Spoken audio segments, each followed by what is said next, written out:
constantly, and you have to grease it more than the people who live in your neighborhood, or at least that much, so that you are a person that they pay attention to. Around you, everybody's rich. And we don't, like, our weak millionaires aren't doing enough to make that happen. They don't have enough to make that happen. We have, what you're talking about in terms of what we're trying to understand.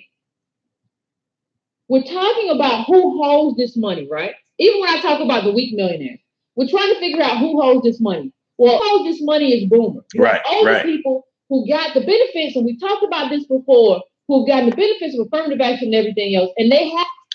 And I want to say this, I really do believe that the baby boomers, my parents, your parents, our parents, they were so naive in falling for the bait of affirmative action in terms of what it was supposed to do, how it was going to make them like equal to white people, and it's a level playing field. Our parents fell for that. They fell for it in the armed forces. They fell for it in the economic, banking, healthcare. They fell for it.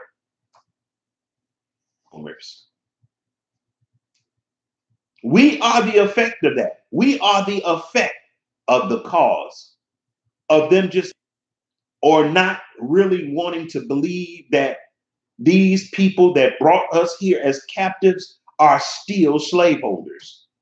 We don't want to believe that. We think it's, because my mother told me the same thing all the time. Yeah, you go to school, you get a good education, you work hard, you work extra hard, and white daddy, he's going to love you. Opportunities will open up for you. But I don't see that happening. I don't even see it happening for them. I don't see a systemic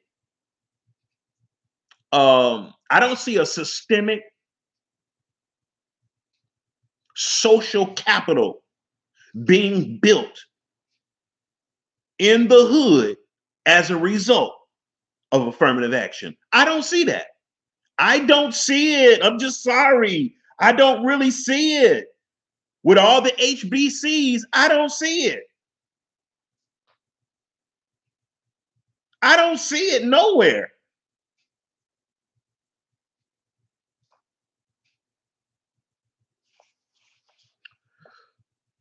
And what's really worse is to see a group of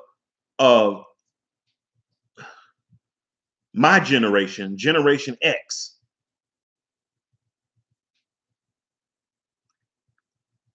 it's amazing to see the Generation Xers. They still believe the okie doke that our parents believed, who had affirmative action, and it didn't even do a damn thing for them. Not cement and poor footing for social capital. It didn't do it, y'all, to the point that we have our own schools, businesses. And I'm not just talking about any kind of, I'm talking about multinational business. We don't have none of that, y'all. Products and services. We don't have that. Love listening to Yvette Carnell, Sandy Darity, and people like this, Antonio Moore. You would never be able to catch Black people talking about this kind of stuff. You would never be able to catch an average Black person talking about these real issues. And although I disagree with being brought up, that's what I'm talking about. Hey, CG, what's going on? So yeah, YouTube got something new set up here. And this is my first time seeing it. And so, yeah. I don't know how it really works.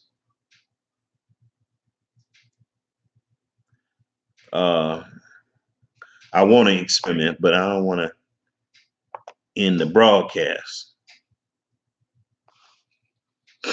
But yeah,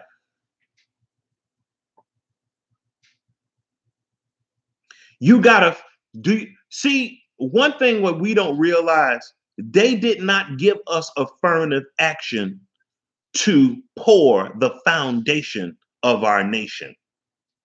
Your enemies can't even give you that. Don't even expect for them to give you that. Even if they do give you reparations, what so-called reparations, let me say it that way. Even if they do give you so-called reparations, they're not going to give you reparations so you could do that. Come on, y'all. Wake up. Why would your enemy do that? And that's why you know that affirmative action was a ploy. It's really interesting. I always hear my father talk about get a good government job, government job. And I know where he inherited that from. His father. That's all his father used to say. Government job, good government job, good government job.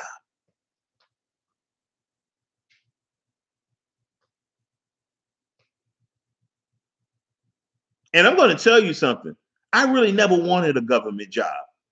I don't care how much it paid. I never really wanted a government job. Have it and they have it in the house or whatever, and they have all the money. Like we put that chart up before a number of times that shows that they have all the money. So what you're looking at is something that's very interesting in terms of how we understand wealth. It's very interesting in a way that I don't think that we understand, because what we've been told for a very long time, and let me just say, one of the things that I say, and one of the things that I'm honest about, I'm very honest about the fact that I used to say black elite too. Because if you don't say the numbers, you believe that there is a black elite. You just believe there's got to be a black elite because let me tell you something. In order to be a black elite, I'm looking at a chart right now, a chart with that's entitled "Income Distribution of All Black Households from 2010 to 2012." Yvette Carnell actually displayed this on her channel with the same video, named video, titled video. And to get into listen to this, y'all. To get into the top 1% of black income, just to get into it, boy, man, this is bad.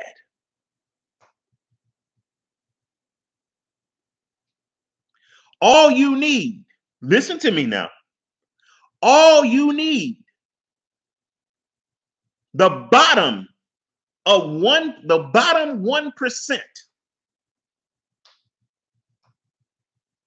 of the richest households in the United States of America, the bottom of them, guess how much money you got to have? $187,000. Get you in $187,000. We don't even know how rich we are among. We don't even know that. All we know is we got $187,000. If a black person has $150,000, he's in the 3% of the richest black households in America. The richest black households in America. Wow. You see how low the bar is for us to be rich among our own people? $150,000 gets you 1%. You're in the top 3%. In order to get into the 1%, you have to have $187,000. That's the bottom of the 1%ers among blacks. That's the bottom. Wow. Wow. Now, the same percentage of white households, I think it's like 10 million. Their bottom 1% is something like $10 million. Ours is 187,000. So you don't need a whole lot of money. You don't need nowhere close to $1 million to be in the top 1% households. A couple 100,000 to 1%. You got black people who have millions of dollars and they don't even understand this. And I know that for a fact because I know several rich black folk and black families. I know several of them. They don't even understand this. You can't even talk about this to them because they so, squeamish about talking about money.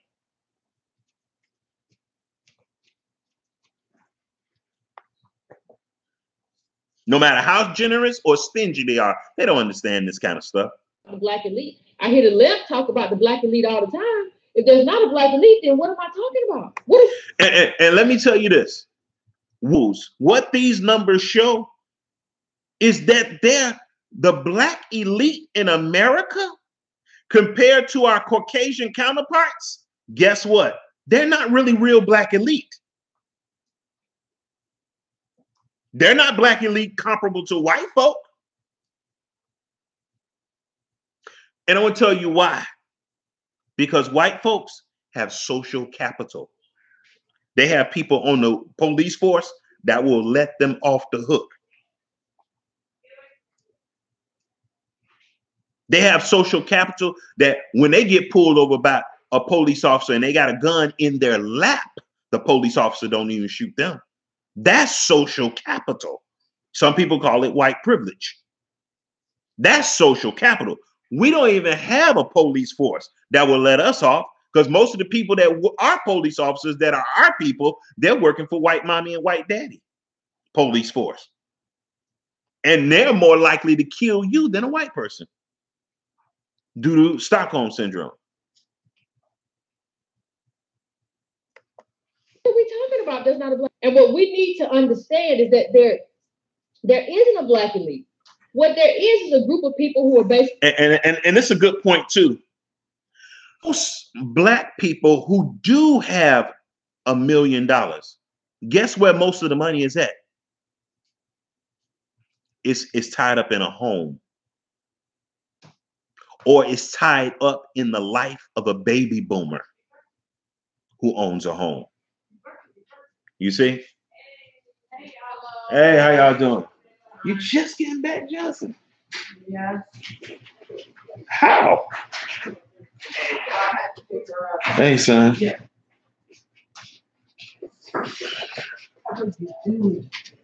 Well, I'm broadcasting right now. And we have to begin to understand.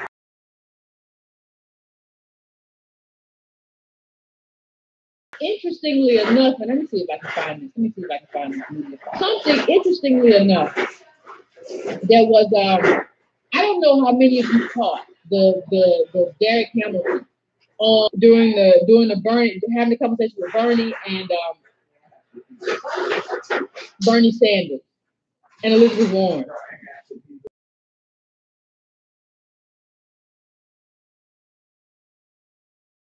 Let me understand. He said some things that we should commit to memory. When we think about, we have on 1.2 million with 100 liquid. In terms of these people that you call, that's not enough money to move with in America. Exactly.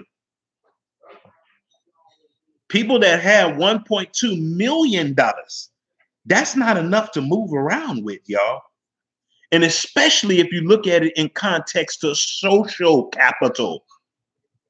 And I want to tell you something.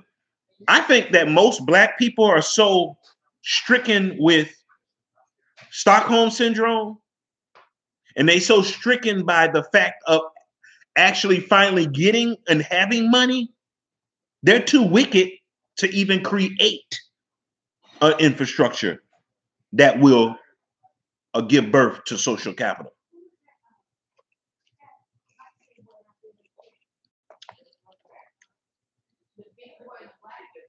We so eager. You have to hear what Derek Campbell. We're so eager to be rich. We're so eager to have money and so stupid as a result of not having money and not having the Most High. Firstly, we don't even know to build social capital. I don't care if you're a Christian, Hebrew Israelite, but Buddhist, devil worshiper. If you're black, you just don't know that. But white people seem to know because they're surrounded by it. It's staring them in the face all the time. Everything that they look at in the United States, guess what it speaks to? The social capital.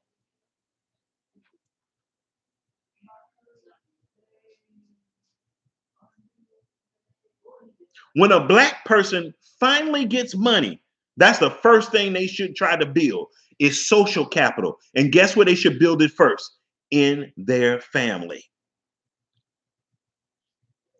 That's the first place you should build social capital, in your marriage, in the lives of your children, your grandchildren. But black people so stupid. They are so stupid.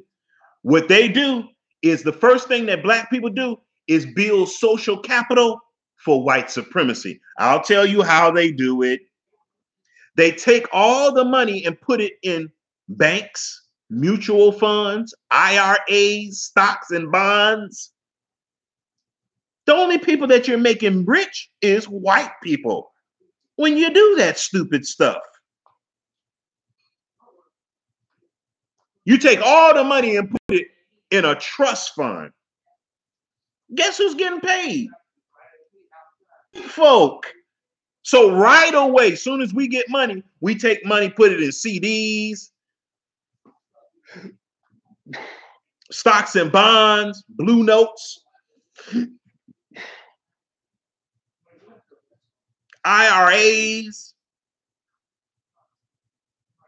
We put it in all kinds of stuff. That is the dumb thing to do. The dumbest thing to do. Find a white person to give it to, whether it's a bank, stocks and bonds, mutual fund, IRS. That's the only thing we know with stuff. When we have a whole lot of money, the only thing we know to do to it is give it to white people. And the number one on the list is the bank. He said 3 things. If you didn't watch this, it's up on my Facebook. My Facebook is public. You can go and watch it on my Facebook. You can go and watch the Twitter on my Facebook. Go and click on it and watch it. You can watch it right now. It says, what he says makes everything that we believe about Black life. He says, number 1, he says, wealth gives you choice, freedom, and agency. Wealth gives you freedom and agency. Now, choice, freedom, agency, all in the context of social capital. This is how you know black people are really dumb. Because black people could get a ton of money. And guess what? Everybody that's close to them is going to be in a worse condition. Now, that's bad. That's bad.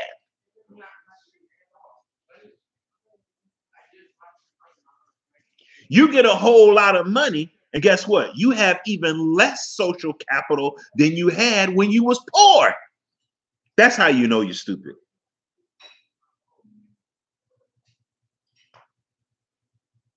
You got people in your family, you get millions of dollars, and guess what? People got to start getting on Link. Y'all, I've experienced this. I've seen this. I've seen this happen in my own family.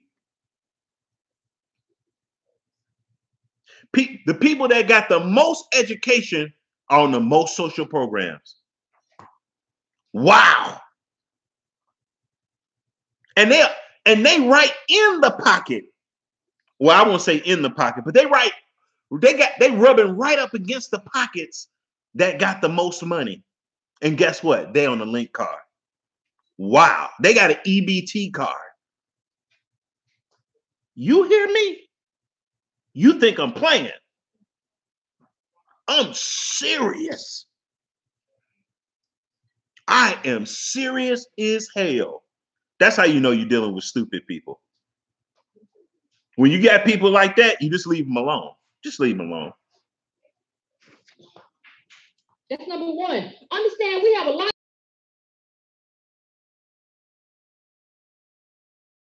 because you don't have wealth. Number two, race is a bigger. It is. You really don't have real wealth if you don't have social capital. If you really don't have social agency, you don't have real.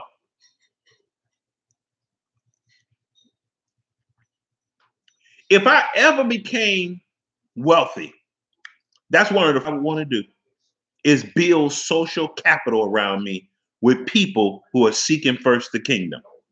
That's the first thing I would want to do.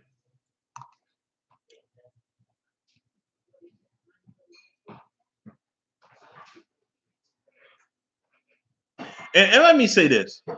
Money is not the only thing that builds social capital. To have relationships. You have to have strong, healthy relationships in order to establish social. I don't care if you got $1 billion. If you ain't got that in relationship, you can't build social capital. You're just gonna have a whole bunch of people with money. Predictor of class, position than class itself.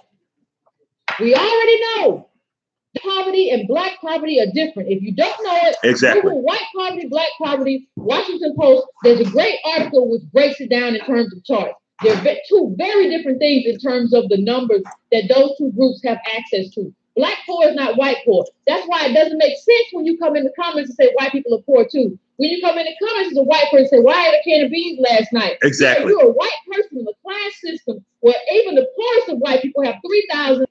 Right, there you go.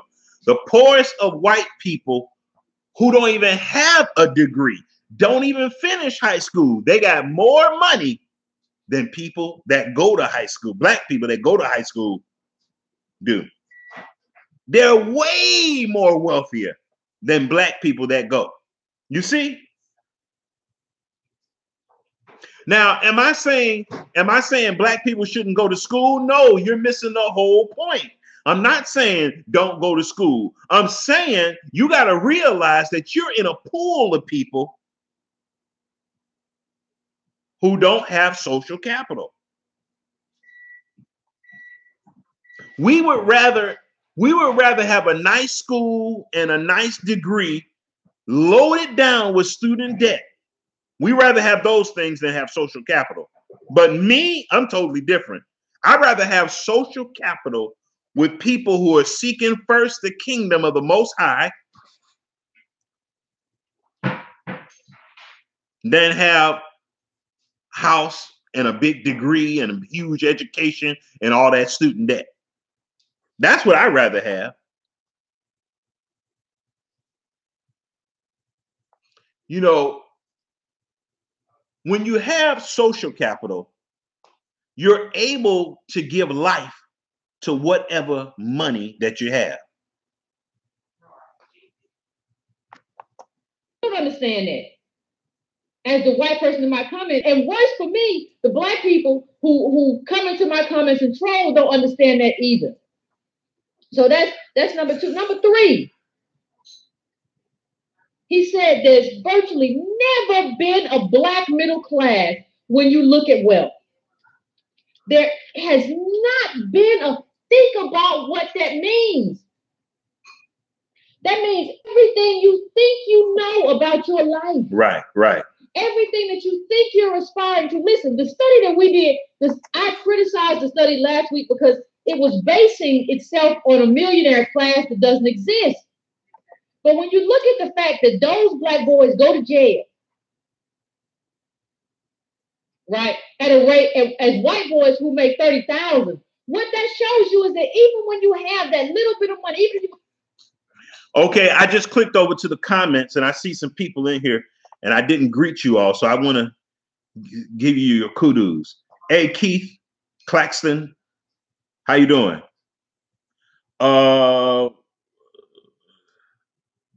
And Israel Ark of Yah. Yeah, yeah. Real talk, Keith. Real talk. If you got real talk, Keith, if you got $187,000, you are in the 1% bracket. You're at the bottom of the 1%ers among black households. Okay? Now, in order to get 1% of white people, I think it's like $10 million.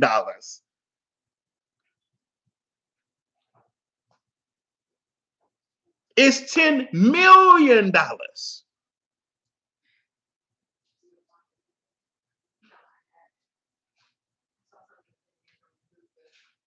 Yeah, she does a good job. She does a good job with that, CG. She knows how to crunch some data.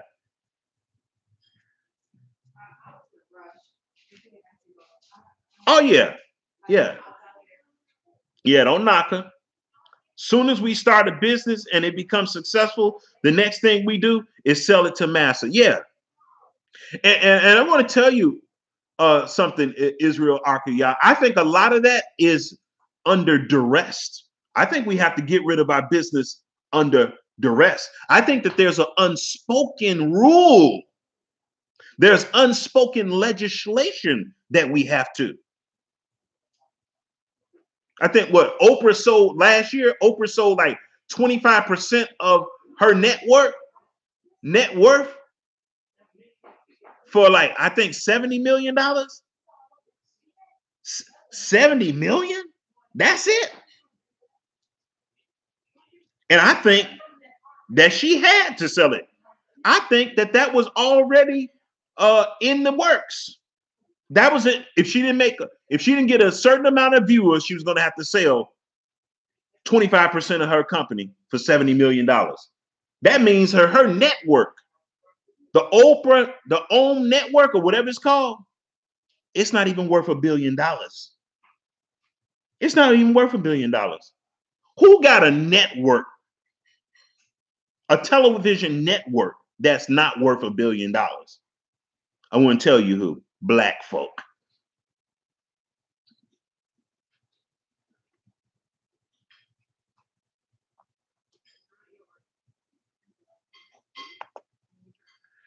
children. You still cannot control the life of your children. Exactly.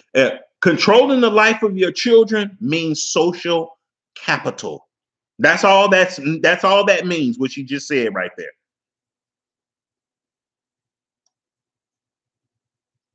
Steer them in a certain direction. You still cannot protect them. You cannot go to the sheriff. You do not have that power. Exactly.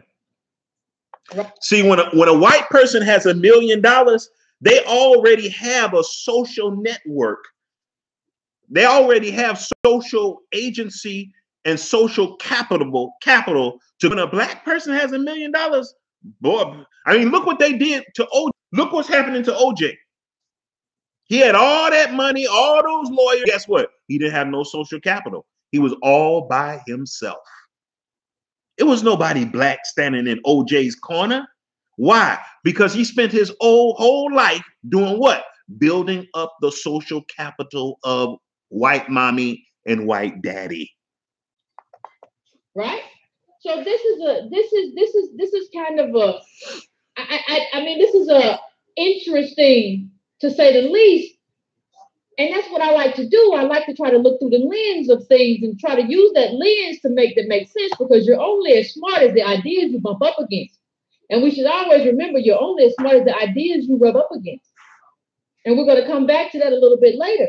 But what this says is that we've kind of been taught like this lie. Like, We've been taught that like there is a middle class and there is a rich and all these things exist. And if I work hard and do for self, I can have these things for myself. Right. And that's just not the case.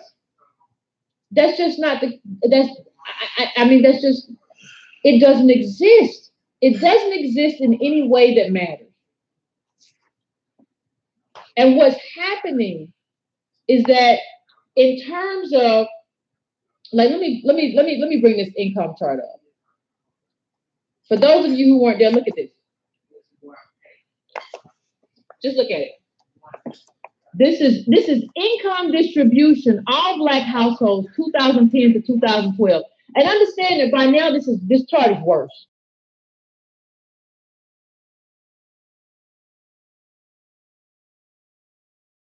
To know this chart, and anybody who tells you Cornell is wrong, there really are a bunch of Black millionaires who really do have Black money. I want you to show them this chart. I want you to show them this chart. It's just basic. Show this to them so that they can understand what you understand. Because what has to happen is that like somebody said in the comments, Antonio Williams, thank you, data visualization. You have to, otherwise people just think you're talking. If you don't visualize the data, people just think you're having a conversation with yourself. Right. And that's not good enough. So I want part of what, and I'll say this again, but to happen here, I'm looking at this chart that she's got up here. I'm looking at this chart. Hold on a second. Let me go dial this back a little bit. Because I want to see. Yeah, okay. Here's the chart. And we brought this chart up last. Income distribution of all Black households 2010 to 2012 combined. Okay. The majority of Black people, listen to me now. Listen to me now. The majority of Black people, 35%. Okay. See, we think just because we make $50,000 a year, and let's see how many from 37,000 to 62,000. Almost 20% of us make between $37,000 and $62,000 a year. Okay.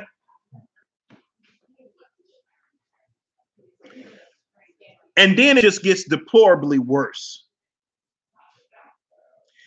$87,000 to $112,000 a year. And this is income, y'all. We're not talking wealth. We're talking income. Don't get the two confused. Wealth and income. No, income is never wealth. Okay. Let's get that straight. So when you have a Black person and less than 5% of us make between $87,000 and $112,000 a year. Now, in our group, that's really the super rich. Now, I know I said income is not wealth, but most Black people look at themselves as wealthy if they make $112,000. I mean, $87,000 to $113,000 a year. Most of us think we're wealthy. We're balling out. That don't even bring you anywhere close to the top 10% of white people.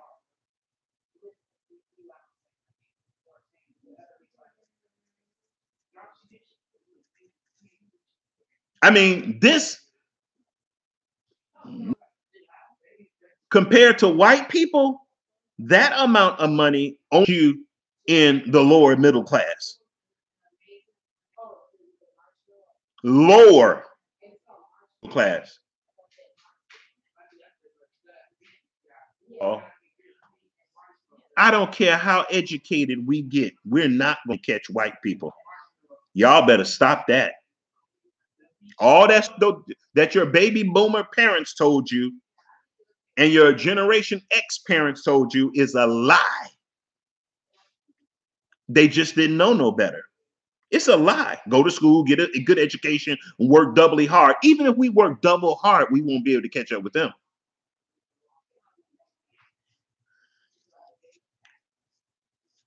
We need to catch, okay?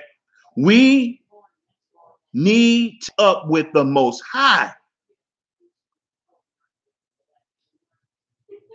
Now he will slow down for you, according to John 15, 1 John chapter 2 and 3. He will slow down so you can catch up. He said, I will come and sup with you and you with me. And you see, we can catch up to him. He's our friend. He's our older brother. He's our priest. He's our king. We're his only begotten.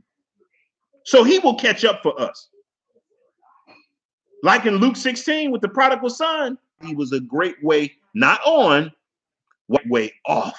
Woo, boy, I'm killing it tonight. While his son was off, the ran to the son. The son wasn't even on. The son wasn't on point like we say. The son wasn't on point. The Bible says the son was off point, and daddy ran to him. The dad ran to the boy, and he was off point. Oh boy, man, this sounded like the gospel to me. Hey, woohoo, snap. While the son was a great way off, daddy ran. And therefore, the son was able to catch up with dad. Oh boy, I'm about to shout right now. Have you ever been off before in your life? Have you ever been off in your life? And you saw the Most High coming and running to you. You was ashamed to show yourself, present yourself to the Father. He come running to you. Oh boy, I'm about to shout up in here. Hey, this sounded like the gospel. Hey, oh boy.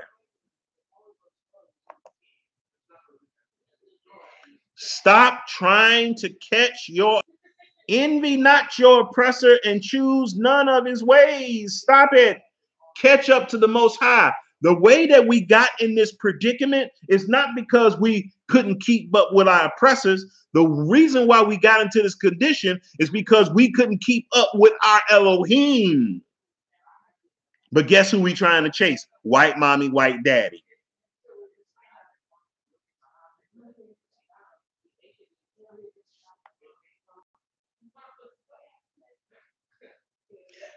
When you look at the furthest end of this scale, 100 when you have an income that's 563,000 a year, that is a percentage that's less 5%.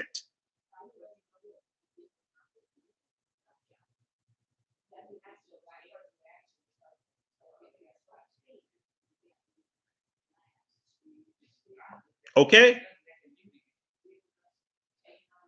That tops out our scale. White people making way more than $500,000 a year. Last week, but I want you to understand. I really want you to understand this chart, get to know this chart, and anybody who tells you, well, Yvette Carnell is wrong. There really are a bunch of black millionaires. We really do have black money. I want you to show them this chart. I want you to show them this chart. It's just basic. Show this to them. Let me say they can understand what you understand. Let me say this as I look at this chart. Let me say this as I look at this chart. When you have a group of people that's less than 0.1% who make $562,000, you know what that means? That means that these people don't even know each other. Yeah, you got some people, you got some black people that make that kind of money a year, but guess what? They don't know each other. And if they don't know each other, guess what they don't have? They don't have social capital. They don't have social agency among themselves. They're not going to work with everybody else on this scale who have less. They're not.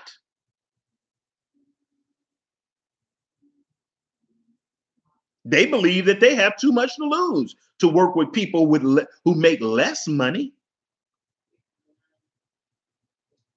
And that's why they will be found living in a white suburb or a white neighborhood. They never going to live around their own people. That's just the way it goes. And we've been inundated with the American dream.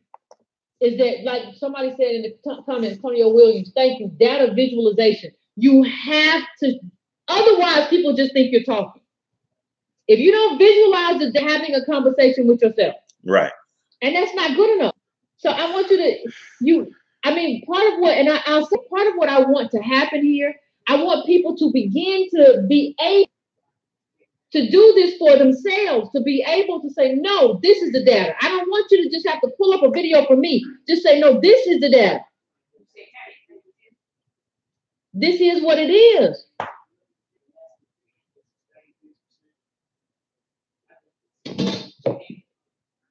And there's another chart up that I have, but I think it's on my Twitter account.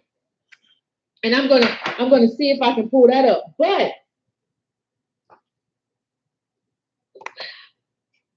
what we at one point in my life, I had $150,000 cash in my hand.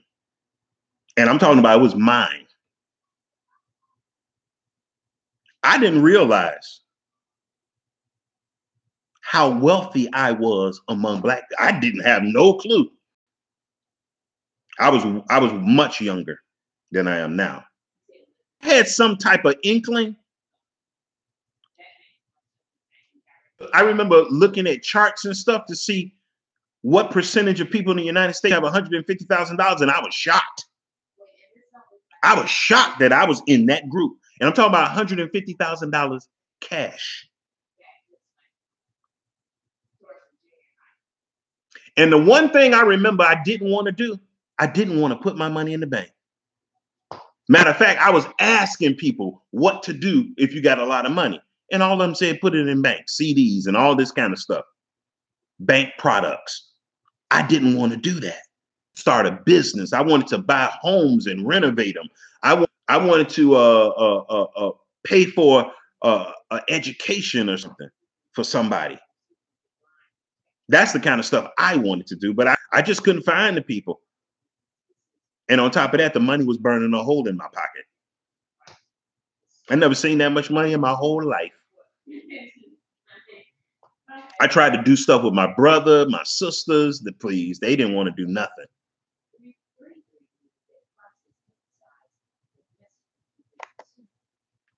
I want to tell you one thing I did do though. I bought a house. Actually, I bought 2 houses.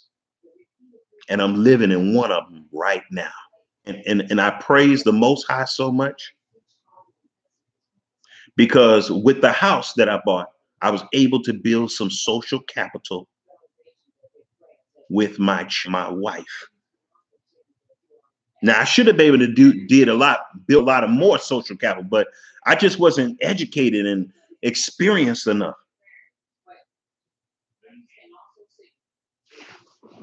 Then after that, $34,000 came through my hand at one time.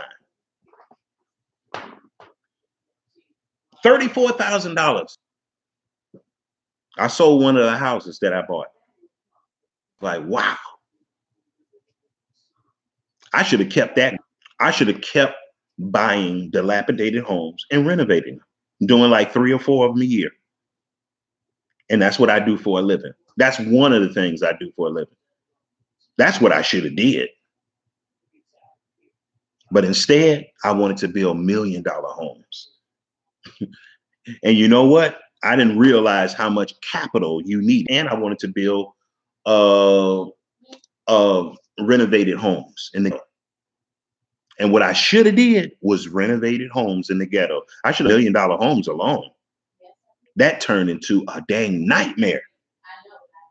They basically price a black man out of building $1 million home. They price you out. I don't even think they really want a black builder building a home in a white neighborhood. Looking at how, my goodness. And I was like, man, do they want homes or not? But the question I should have asked was this: do they want black people to build homes in white neighborhoods? That's the question I should have asked, but I wasn't asking the right question. So I never could come to the right answer.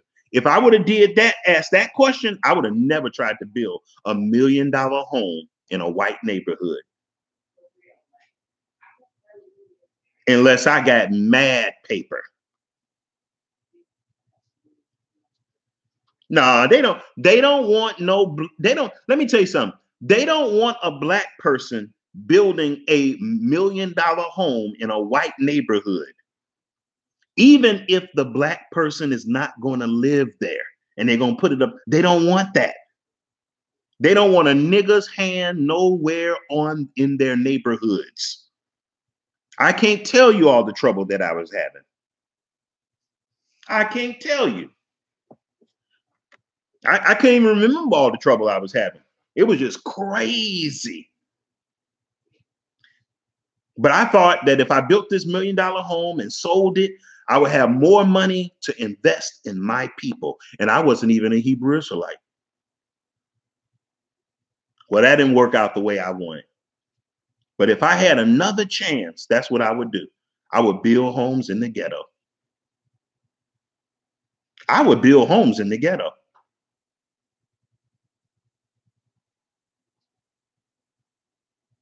Would you have that? What's the name of that? What's the name of that place that build homes, honey, for free? What is it called? Yeah, they got a few of them around here. Nah, not HUD, but President Carter, he used to build them. What's the name of those homes? I can't think of it. But anyway, I would build little homes, little starter homes, all up in the hood. I would build little starter homes all in the hood around the country. That's what I would do. And eventually I would get my own real estate brokerage agency, real estate agency and everything. I sure would. I sure would. That's what I would do.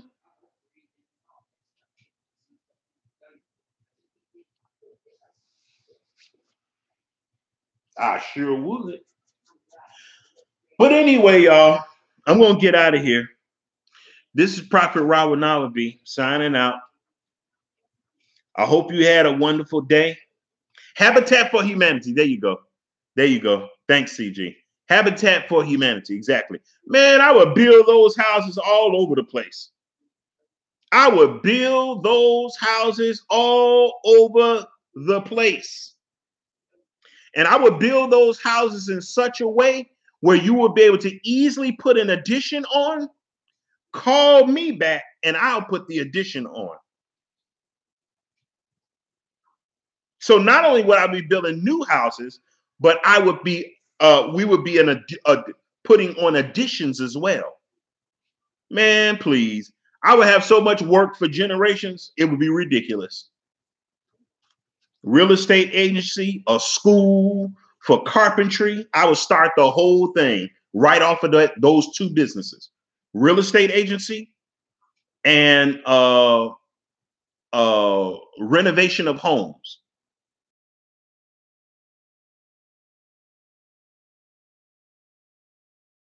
I would train them in everything.